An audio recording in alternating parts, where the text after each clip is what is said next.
हरे कृष्ण सर्वांना. इस्कॉन श्री श्री राधा गोविंद मंदिर कुलेचे अध्यक्ष नवनिष्ठादास प्रभू यांनी सुरू केलेल्या 18 दिवसात भगवद्गीता समजून घ्या या अध्ययन वर्गामध्ये सर्वांचा मनपूर्वक स्वागत आहे. आज आपण दुसऱ्या दिवशी दुसऱ्या अध्यायाचा अभ्यास करणार आहोत. त्यापूर्वी मंगलाचरणी आपण सुरुवात करूया. ओम अज्ञानतिमिरन्धस्य ज्ञानञ्जनशलाकया चक्षुरुन्मीलितं येन तस्मै श्री गुरुवे नमः. श्री चैतन्य मनोभीष्टं स्थापितं येन भूतले स्वयं रूप कदा मह्यं ददाति स्वपदान्तिकं. वन्देऽहं श्रीगुरु श्रीयुतपदकमलं श्रीगुरुं वैष्णवांश्च श्रीरूपं साग्रजातं सगण रघुनाथं तं सजीवं साद्वैतं सावधूतं परिजनसहितं श्रीकृष्ण चैतन्य देव श्री राधा कृष्ण पादां सगणलेदा शिवसान्वितांश्च. हे कृष्ण करुणा सिंधु दीनबंधु जगतपते गोपेश गोपिका कांत राधकांत नमस्तुते. तप्त कांचन गौरांगी राधे वृंदावनेश्वरी कृष्ण भानुसुते देवी प्रणमामि हरिप्रिये. वाञ्छाकल्पतरुभ्यश्च कृपा सिन्धुभ्य एव च पतितानां पावनेभ्यो वैष्णवेभ्यो नमो नमः. अनंत कोटि वैष्णव वृंद की जय. शिला प्रभुपाद की जय. श्रीमद् भगवद गीता की जय. सद्गुरुदेव की जय. जय श्री कृष्ण चैतन्य प्रभु नित्यानंद श्री अद्वैत गदाधर श्रीवासादि गौर भक्तवृंद. हरे कृष्ण कृष्ण कृष्ण हरे हरे हरे राम राम राम हरे हरे. नमो विष्णु पदाय कृष्ण पृष्ठाय भूतले श्रीमदे जय पताका स्वामी तीनम नामाचार्य पदाय निताय कृपा प्रदाय ते गौर कथा दामोदर नगर ग्राम तारे. नमो विष्णु पदाय कृष्ण पृष्ठाय भूतले श्रीमदे भक्ति वेदांत स्वामी तीनम नमस्ते सरस्वती देवी गौरवाणी प्रचार निर्विशेष शून्यवादी पाश्चात्य देश तारिणी. श्री श्री राधा गोविंद की जय. श्री श्री राधा गोविंद ह्या आर्चवेग घडले श्री राधा गोविंद मंदिरचे कुलायचे आर्चवेग यांना मी साष्टांग दंडवत प्रणाम करून त्यांचा आशीर्वाद घेतो. श्रीप्रभात जी इस्कॉनचे संस्थापक आचार्य यांना मी साष्टांग दंडवत प्रणाम करून त्यांचा आशीर्वाद घेतो. नमानी श्रद्धास प्रभू ज्यांनी या अध्ययन वर्ग सुरू केला त्यांना मी साष्टांग दंडवत प्रणाम करतो. गुरु महाराज जय पताका स्वामी महाराज त्यांनाही मी साष्टांग दंडवत प्रणाम करून त्यांचा आशीर्वाद घेऊन असतात त्याची सुरुवात करतो. अनेक कृष्ण भक्त आहेत जे वेगवेगळ्या सेवा करतात. ऍडमिन सेवा को होस्ट आहेत नंतर लिंक शेअर करतात पीपीटी तयार करतात आणि अनेक वेगवेगळे सेवा व्हॉलेंटियर चॅट सपोर्ट वरती जे सेवा करतात हे सर्वांना माझा सादर नमस्कार. मराठीमध्ये मला जरा पुढाकार दर्शक माताजी अन्वया माताजी मनीषा माताजी पूजा माताजी ललिता माताजी आणि मुग्धा माताजीने ही माझा सादर नमस्कार.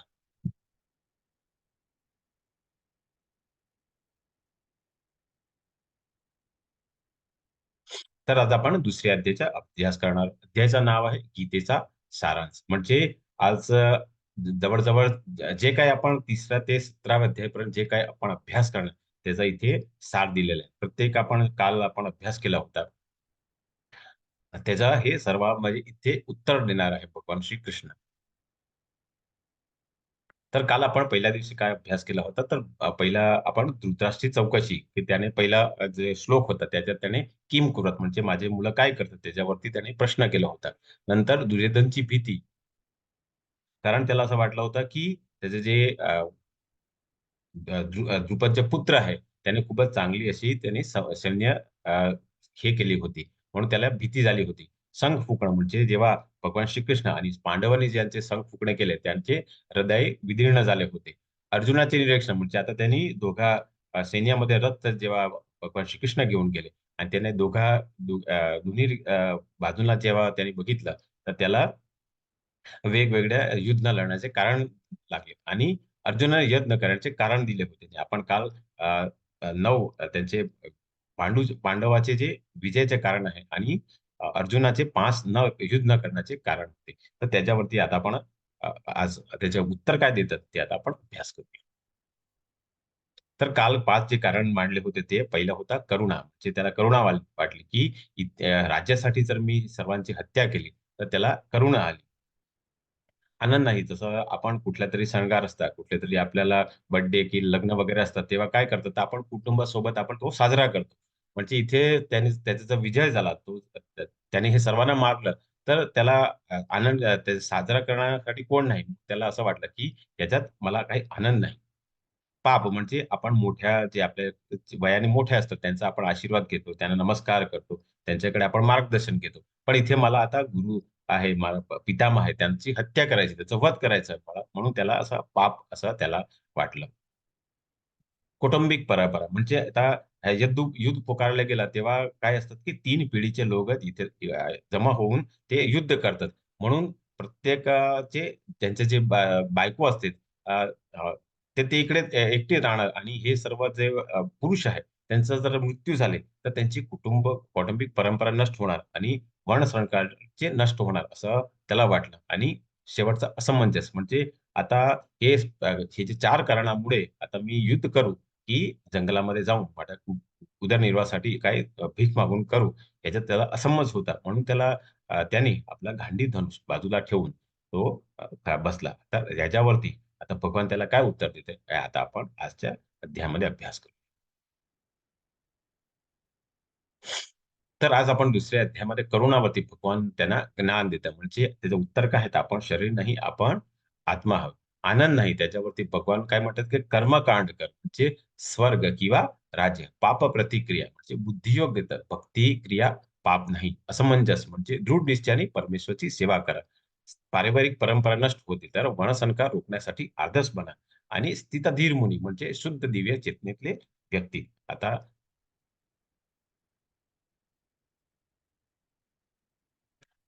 असमंजस तर आता भगवान म्हणतात की त्याच्यावर विजय प्राप्त करणे की त्यांच्याकडून पराजित होणे या दोघांपैकी कोणतीही गोष्ट अधिक चांगली आहे हे आम्हाला कळत नाही. जर आम्ही धृतराष्ट्राची हत्या केली तर आम्हाला जगण्याची आवश्यकता नाही तर देखील युद्धभूमीतले ते आमच्या समोर उभे आहेत.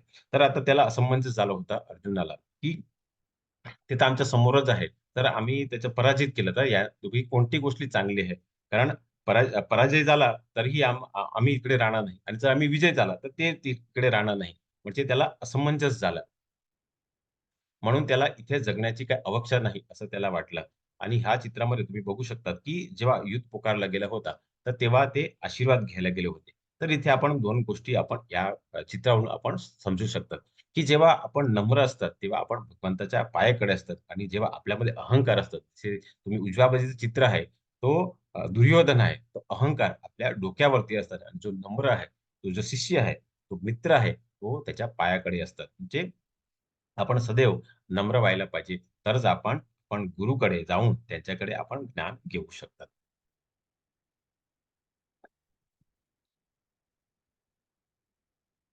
तर भगवान म्हणतात, की कार्पण्यदोषोपहतः स्वभावः पृच्छामि त्वां धर्मसम्मूढचेता यच्छ्रेयस्या निश्चितं ब्रूहि तन्मे शिष्यस्तेऽहं साधिमां त्वं प्रपन्नम्. तर काल आपण पहिल्या अध्यायामध्ये 46 श्लोक होते. कुठेतरी भगवंताचं कुठेच नाव आलेलं नाही. भगवंताने एकही श्लोक काल बोललेला नाही. त्यांनी संबोधन केलेलं नाही. कारण जोपर्यंत आपण गुरुच्या शरणेला जात नाही, तोपर्यंत भगवंत आपल्याला ज्ञान देत नाही. तर इथे अर्जुन काय म्हणतो, की माझ्या दुर्बलतामुळे मी माझ्या कर्तव्याबद्दल गोंधळून गेलो आहे आणि माझी मनःशांती नष्ट झालेली आहे. अशा स्थितीत माझ्यासाठी निश्चितपणे सर्वात श्रेयकार काय आहे याबद्दल मी तुम्हाला विचारतोय. श्रेयकार म्हणजे ज्या लांब वेळासाठी आपल्याकडे चांगलं आहे त्याला श्रेयकार म्हणतात आणि प्रेकार म्हणजे थोडक्या वेळेसाठी जे आपल्याला चांगलं वाटतं त्याला प्रेकार म्हणतात. प्रेकार म्हणजे आपण आपल्या घरी जे मुलं असतात त्यांना आपण अ, आता सध्या थंडी चालू आहे, तर आपण त्यांना जर आईस्क्रीम वगैरे देतो त्यांना निश्चितपणे त्याला खोकला होणार. त्याला निश्चित 2-3 मिनिटासाठी त्याला खूप आनंद घेणार. त्याला खूप चांगला वाटणार. नंतर त्याला त्यात सर्दी होणार. म्हणजे त्याला ते प्रेकार आहे. आणि श्रीकार म्हणजे आता तो आजारी पडला आहे. आता त्याने जर औषध आपण दिले, तर त्याला सुरुवातीला कडू असतात. पण ते त्याच्यासाठी चांगले आहे. जर त्याने 4-5 दिवस हे जर घेतले, तर त्याच्यासाठी हे श्रेयकर आहे. तर जे काही गोष्ट श्रेयकर म्हणजे जे मला खूपच वेळासाठी जे चांगलं असेल त्याला श्रेयकर म्हणतात. आणि मी तुमचा शिष्य आहे. तर आता बघा, तर जोपर्यंत अर्जुन त्यांचा शिष्य झाला नाही, तोपर्यंत भगवंताने ज्ञान दिलेलं नाही. आणि मी तुम्हाला शरणेला कृपा करून मला उपदेश करा. तर काल पूर्ण 46 श्लोकामध्ये भगवानांनी कुठलेही त्यांना ज्ञान दिले नाही. आणि आता 7व्या श्लोकामध्ये जेव्हा अर्जुन भगवंताच्या शरणेला गेला, तेव्हा भगवंताने त्याला ज्ञान दिलं. कारण आता तो कर्तव्याबद्दल गोंधळून गेलेला आहे. कारण क्षत्रियाचा गुणधर्म काय आहे? तर ते युद्ध करणं आहे. कुठेतरी अधर्म आहे, कुठेतरी अत्याचार झालेला आहे. तिथे त्याने आपलं युद्ध करून तो जो कोण अत्याचार आहे, जो कोण अधर्मी आहे, त्याचा वध केला पाहिजे. हे त्याचं कर्तव्य आहे. पण आता त्याची मनस्थिती डमळून गेली आहे. दुर्बलामुळे त्याचे कर्तव्याबद्दल तो गोंधळलेला आहे. आणि त्याची मनस्थिती नष्ट झाली आहे. कारण त्याला असमंजस झालेलं की मी युद्ध करू की मी जंगलामध्ये जाऊ. तर हे सर्व जेव्हा आपल्या मनस्थितीमध्ये असते की आपण कुठलं चांगलं काम करावं आणि कुठलं सोडून देऊ. तर हे सर्व जे मनस्थिती असतात तेव्हा आपण गुरुच्या शरणीला गेलं पाहिजे. गुरुला जेव्हा आपण शरणीला जातात, तेव्हा आपल्याला चांगलं आपण त्याला योग्य आपल्याला मार्गदर्शन करतात. आपण तिकडून आपण चांगला रस्ता दिला, की आपण ते मार्ग दाखवतात आणि आपण तिकडनं बाहेर निघू शकतात. तर इथे अर्जुन आता भगवंताला शरणीला गेले आहे. त्याचा अ, शिष्य झालेला आहे. तर भगवान त्याला उपदेश देणार, त्याला मार्गदर्शन दिलं आहे. हे मार्गदर्शन आपल्यासाठी पण तेच आहे. कारण हे जे काही प्रश्न मांडलेले आहे अर्जुनाने, हे त्याच्या स्वतःसाठी नाही, तर हे आपल्यासाठी पण आहे.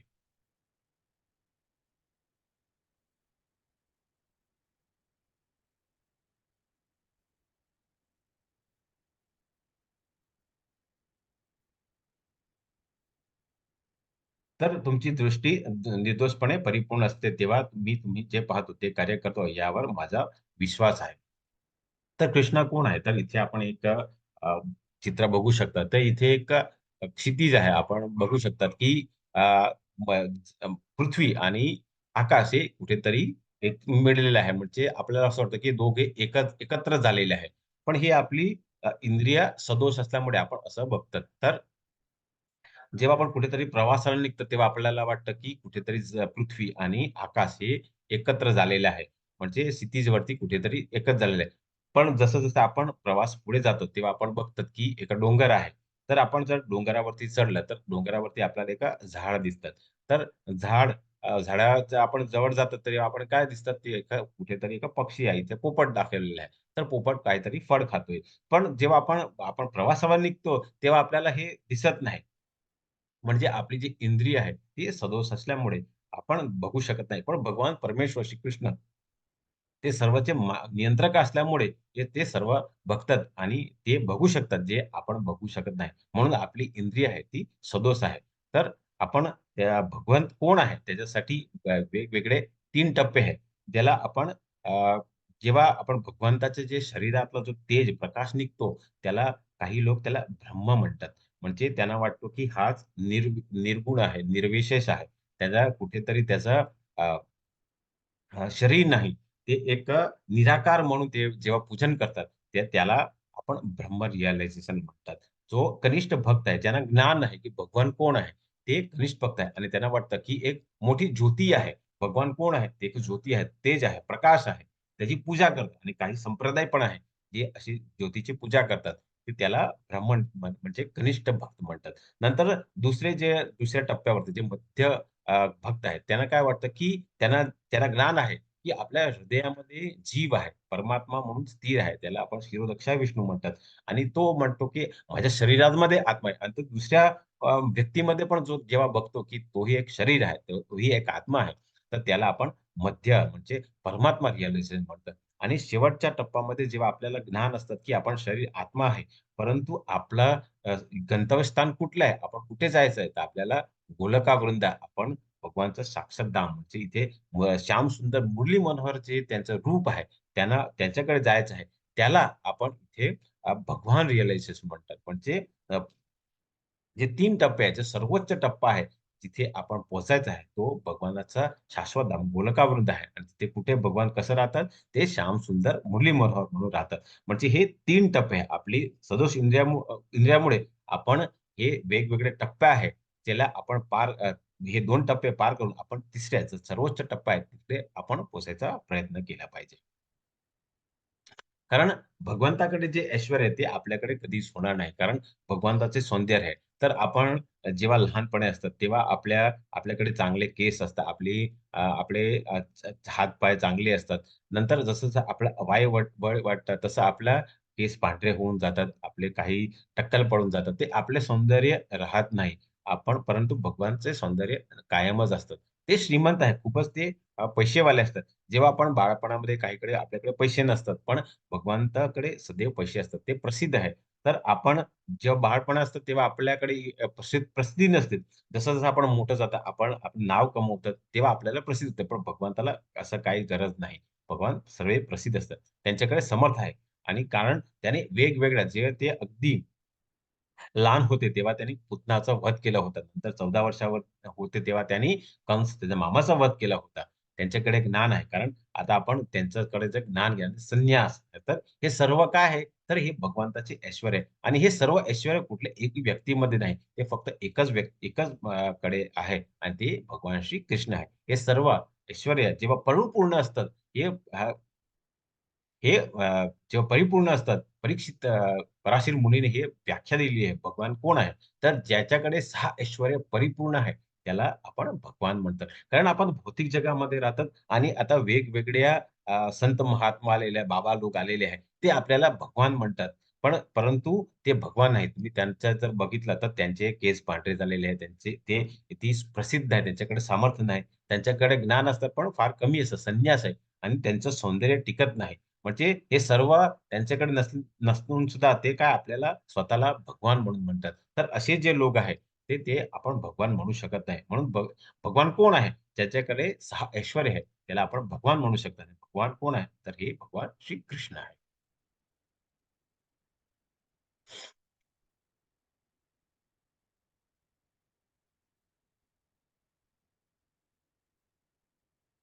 तर आता पहिला जो प्रश्न होता त्याला करुणा आली होती. त्याच्यावरती आता भगवान काय उत्तर देतात, "देहिनोऽस्मिन् यथा देहे कौमारं यौवनं जरा तथा देहांतर प्राप्तिर्धीरस्तत्र न मुह्यते."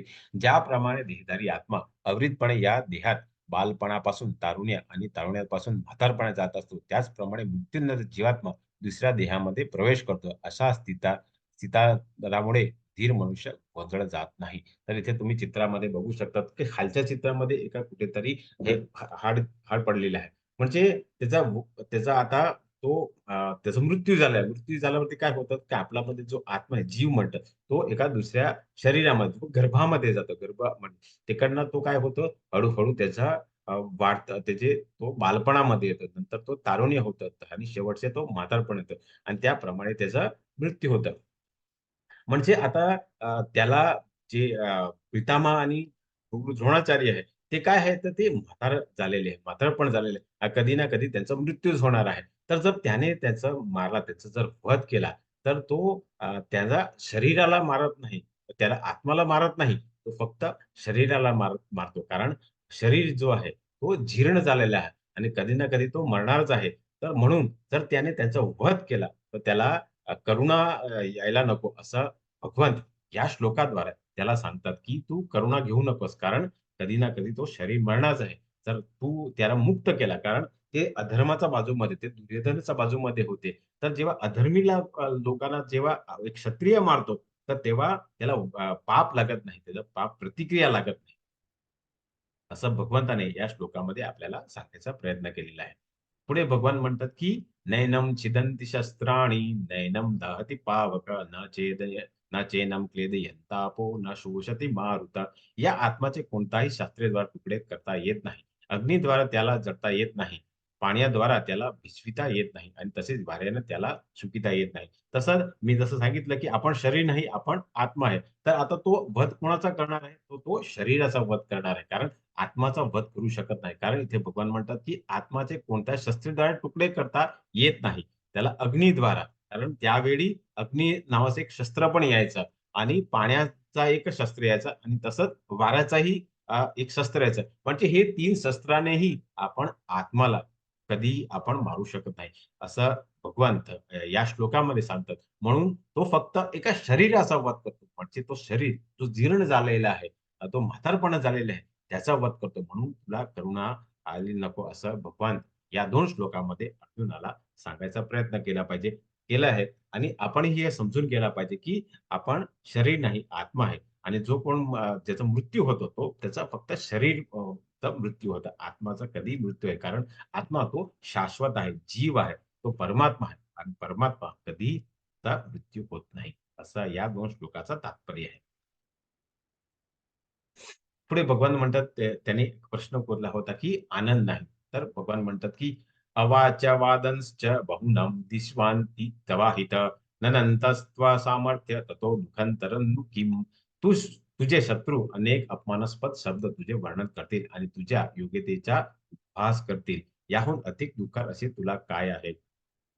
कारण भगवान जेव्हा युद्ध पुकारलं गेलं असतं, तेव्हा काय असतं, की आजूबाजूचे जे काही राज्य आहेत, ज्यांना वाटतं, की मी भगवान जे धर्माच्या बाजूमध्ये युद्ध केलं पाहिजे, तर ते तिथे जमा झालेले असतात.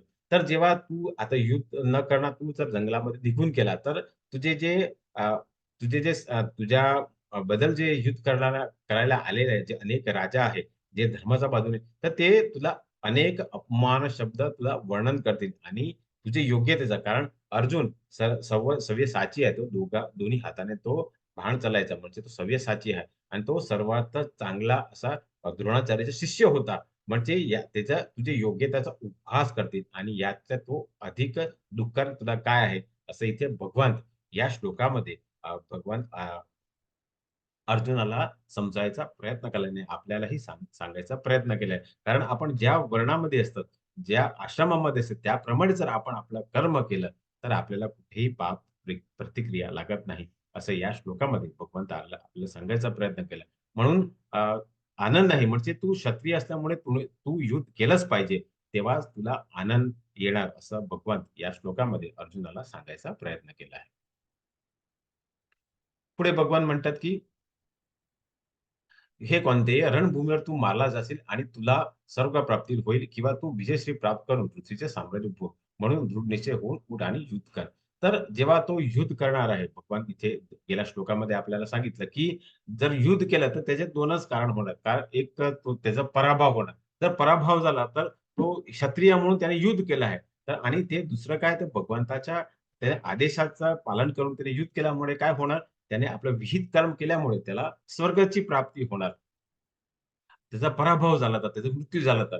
परंतु जर त्याचा विजय झाला तर तो पृथ्वीचा सम्राट म्हणून म्हणून त्याला पृथ्वीचा सम्राट म्हणून राज्य मिळणार आहे. म्हणजे इथे दोघे गोष्टीमध्ये म्हणजे त्याच्या दोन्ही हातामध्ये त्याचे दोन्ही हातामध्ये लाडू आहे. कारण जर त्याचा पराभव झाला, तर तो स्वर्ग प्राप्ती होणार आणि जर त्याचा विजय झाला, तर तो पृथ्वीचा सम्राट म्हणजे चक्रवर्ती सम्राट म्हणून त्याला भोगवायला मिळणार. तर इथे दोघे गोष्टींमध्ये त्याला आनंदच आहे. तर इथे भगवान म्हणतात, की आनंद नाही असं तू समजू नको. कारण दोघी गोष्टींमध्ये तुला आनंदच आहे आणि दोघा हातामध्ये तुझे लाडूच आहेत. असा भगवंत या श्लोकामध्ये भगवंताने अर्जुनाला जे प्रश्न मांडले होते त्याच्यावरती उत्तर दिलेलं आहे. पुढे भगवान काय म्हणतात ते आता आपण अभ्यास करूया.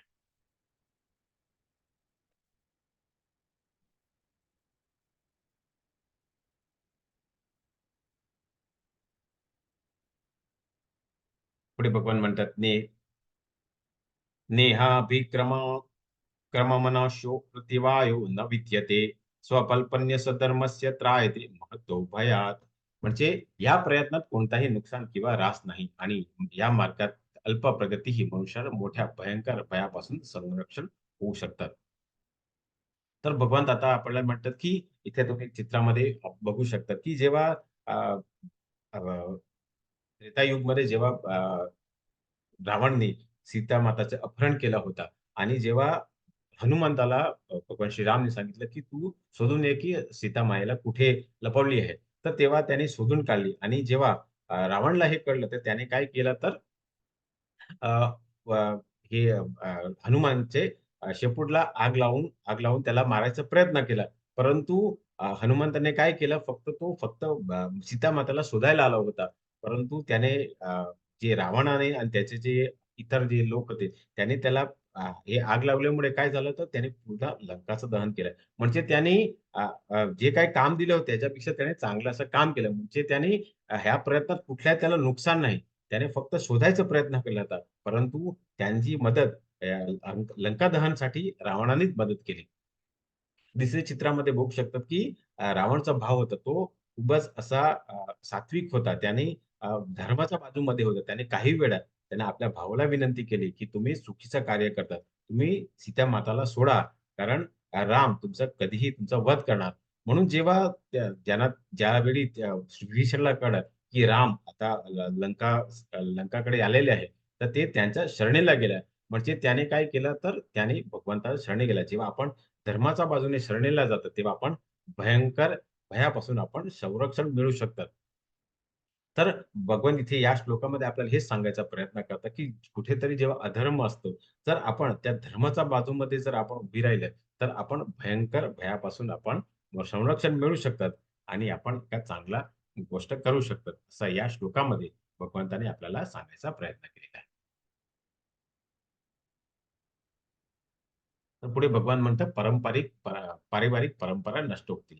मी जर नियत कर्म केले नाही, तर हे सर्व ग्रहलोक नष्ट होऊन जातील. अनासक लोकसंख्या उत्पन्न करण्यास मीच कारणीभूत होईल आणि त्यामुळे सर्व प्राणीमात्रांचा शांतीचा मीच विनाशक होईल. तर इथे तुम्ही चित्रामध्ये बघू शकता, की जेव्हा गोवर्धन पर्वत उभारला होता, तर भगवंतांनी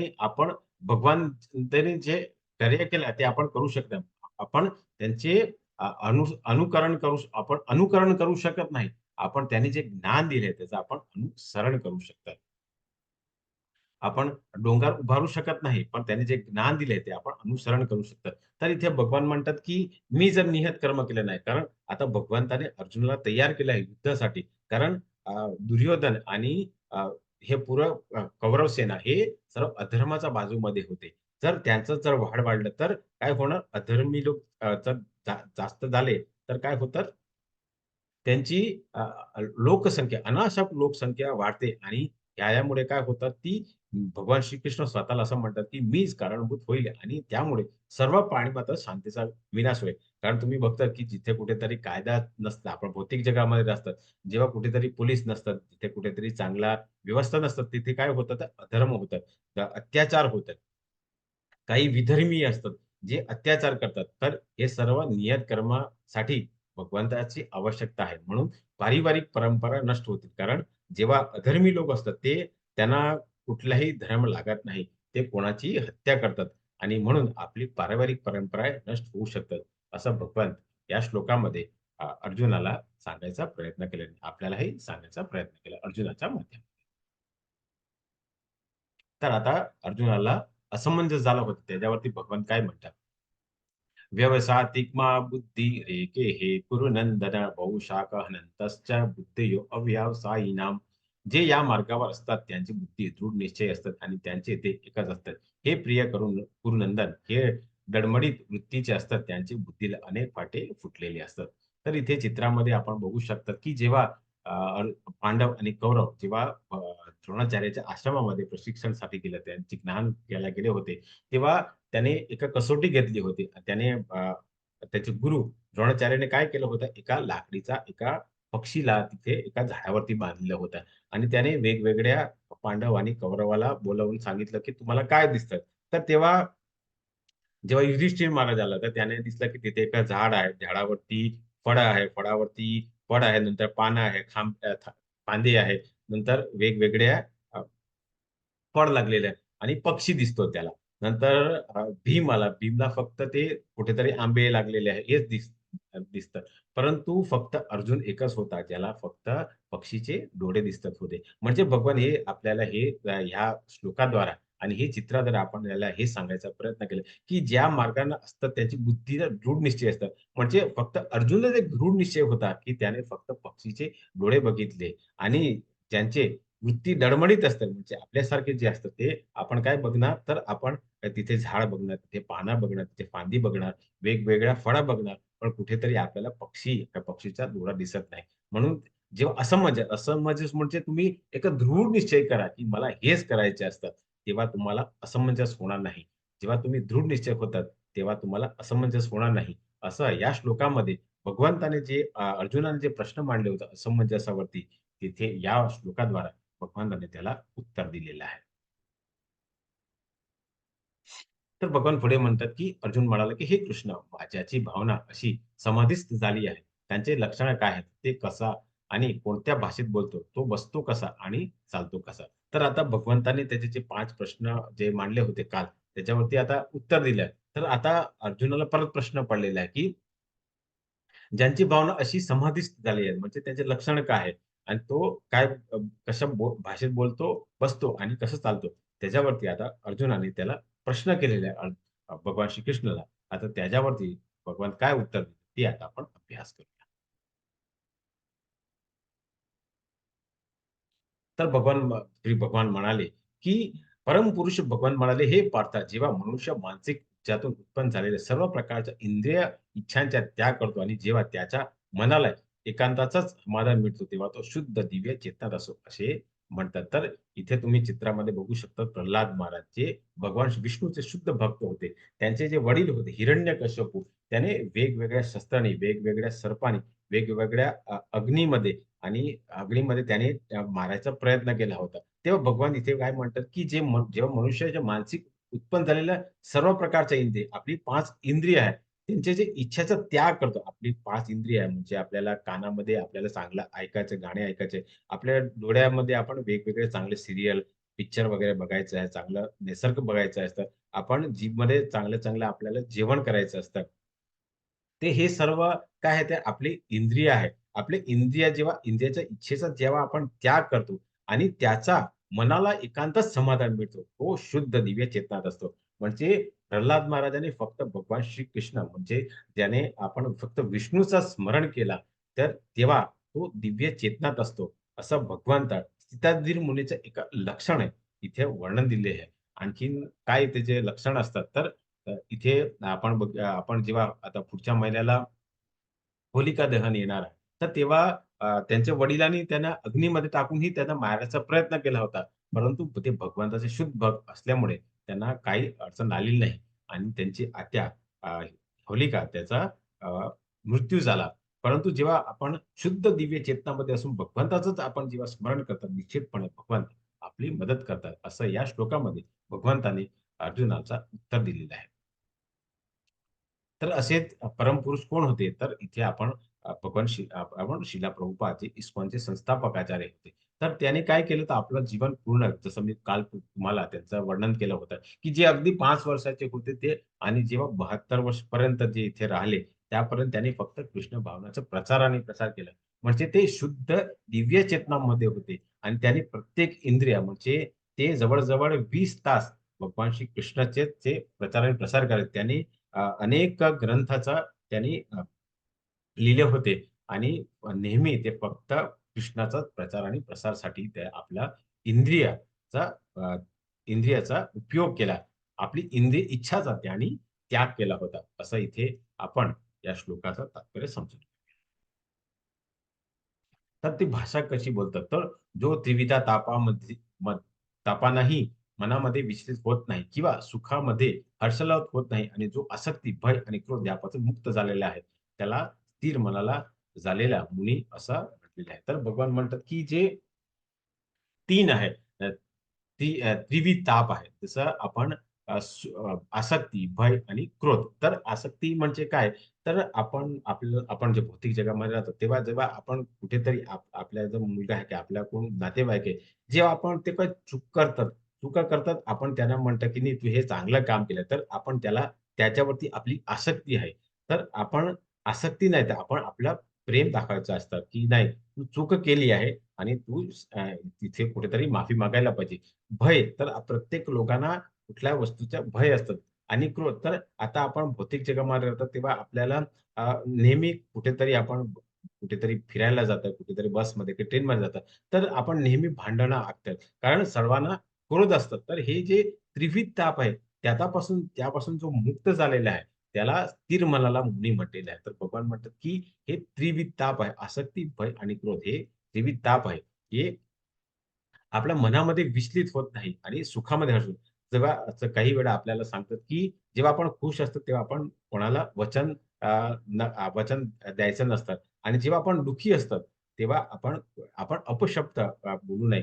कारण हे सर्व तात्पर्य असतात, पण त्यांचे जे परिणाम असते, ते खूप लांबचे वेळी असतात. असं या श्लोकामध्ये भगवंत आपल्याला सांगायचा प्रयत्न केलेला आहे, की जेव्हा आपण या त्रिविधतापासून जेव्हा नियंत्रण करतात, तेव्हा आपण मुनी असं स्थिर मनाचे मुनी मानलेले जातात. असं या श्लोकामध्ये भगवंतांनी सांगितलं आहे आणि त्याची भाषा अशी असते, असं या श्लोकाचा तात्पर्य आहे. तर त्याचे बसणे कसे असतात? ज्याप्रमाणे कासव आपले अवयव आपल्या कवचात आवरून घेतो, त्याचप्रमाणे जो आपल्या इंद्रिय विषयातून आवरून घेतो, तो पूर्ण चित्तामध्ये दृढपणे स्थिर असेल. जसं आपले 5 वेगवेगळे इंद्रिय आहेत, तर त्याचे आपण जसे कासव कसा आपला आपल्या कवचात आवरून घेतो, तसं आपली जी इंद्रिय आहेत, त्याच्यावरती कुठेतरी आपलं नियंत्रण केलं पाहिजे. इंद्रिय विषयातून म्हणजे आपल्याला खूप चांगले ऐकायचे आहे. नाकामध्ये आपल्याला चांगला परफ्यूम परफ्यूमाची आपण सुगंध घ्यायची आहे. कुठेतरी आपल्याला चांगलं खायचं आहे. हे सर्व काय इंद्रिय विषयातून आपण आवरून घेतलं पाहिजे.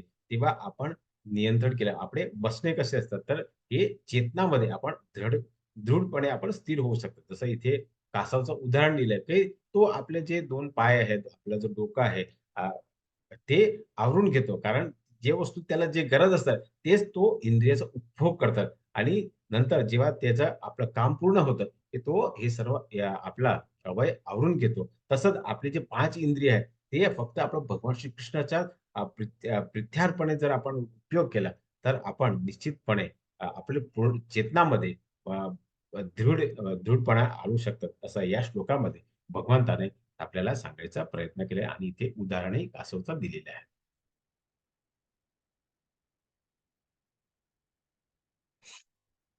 पुढे भगवान म्हणतात, की इंद्रिय विषयाचे चिंतन करताना मनुष्याची त्याच्या विषयाची आसक्ती वाढत जाते आणि अशा आसक्तीने काम उत्पन्न होतं आणि कामापासून क्रोधाचा उत्पन्न होतं. तर इथे आता आपण जे पतनाचं चक्र आहे, पतन आपल्या जीवनामध्ये कसं होतं त्याच्यावरती या 2 श्लोकामध्ये खूपच चांगला असं भगवंताने आपल्याला दिले आहे.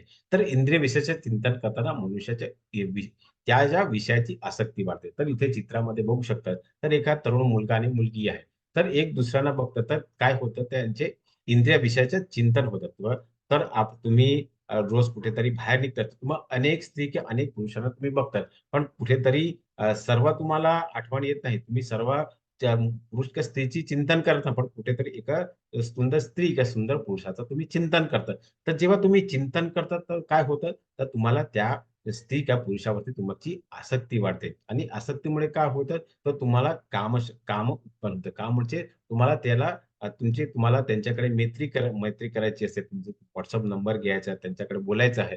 तर हे काम उत्पन्न होतं आणि जेव्हा कामापासून क्रोध कारण जेव्हा तुमची जी काम इच्छा आहे, तुम्हाला जो भोगायची इच्छा आहे, जेव्हा ते पूर्ण होत नाही, तर ते काय होतं तेव्हा क्रोध उत्पन्न होतात.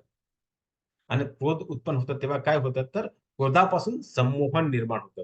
संमोहनामुळे आपली बुद्धी भ्रमित होऊन जाते आणि जेव्हा स्मृती भ्रमित होऊन जाते, तेव्हा आपली बुद्धी विनाश होऊन जाते आणि जेव्हा बुद्धी विनाश होतात, तेव्हा आपण आपलं पतन होतं. तर हे 8 टप्पे आहेत. जसं आपण जेव्हा कुठल्या गोष्टीवरती सतत चिंतन करतात, तेव्हा आपली आसक्ती वाढते. त्या गोष्टीवरती, त्या विषयावरती आसक्ती वाढते. आसक्तीमुळे आपल्यामध्ये काम उत्पन्न होते आणि जेव्हा काम पूर्ण होत नाही, तेव्हा आपल्यामध्ये क्रोध वाढतं आणि क्रोधामुळे काय होतं, तर संमोहन निर्माण होतं.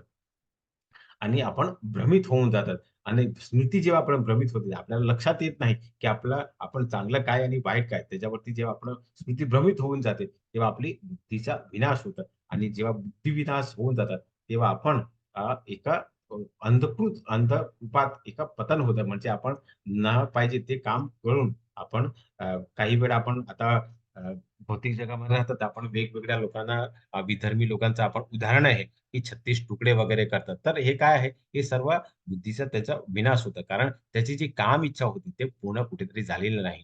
म्हणून त्याचा क्रोध वाढला. क्रोधामुळे संमोहन, स्मृतीभ्रमण भ्रमित झाली आणि त्याचा बुद्धीचा विनाश झाला आणि म्हणून त्याने त्याचा वध केला. तर असं अ, जे प्रेमामध्ये पडतात, तेव्हा काय होतं, तर त्यांचं जेव्हा काम उत्पन्न त्याच्या जे विषयाच्या संमोहनामुळे जेव्हा त्याचं काम उत्पन्न झालंय, त्याचं काम जेव्हा पूर्ण होत नाही, त्याचं क्रोध उत्पन्न होतं आणि हे वेगवेगळ्या टप्प्यामुळे हे शेवटची पुरुष स्त्रीचा वध करतात.